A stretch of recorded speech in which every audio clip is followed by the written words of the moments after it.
వేపపిండి అయితే వేసేస్తున్నాను. పైన మొక్కల్లో కూడా వేసుకుంటూ ఉండొచ్చండి. ఇందులో పొగాకు పిండి కూడా కలిసిందండి.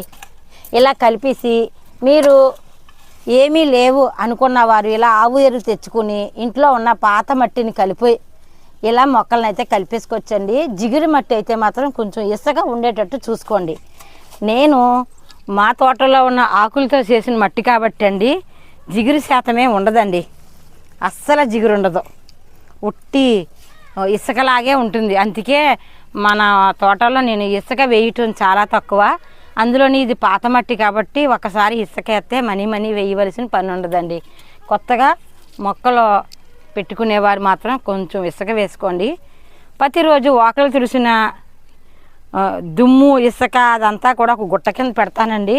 అది కూడా కంపోస్ట్లో వేసేస్తూ ఉంటాను ఆకులతో సహా. అందుకు గురించి నాకు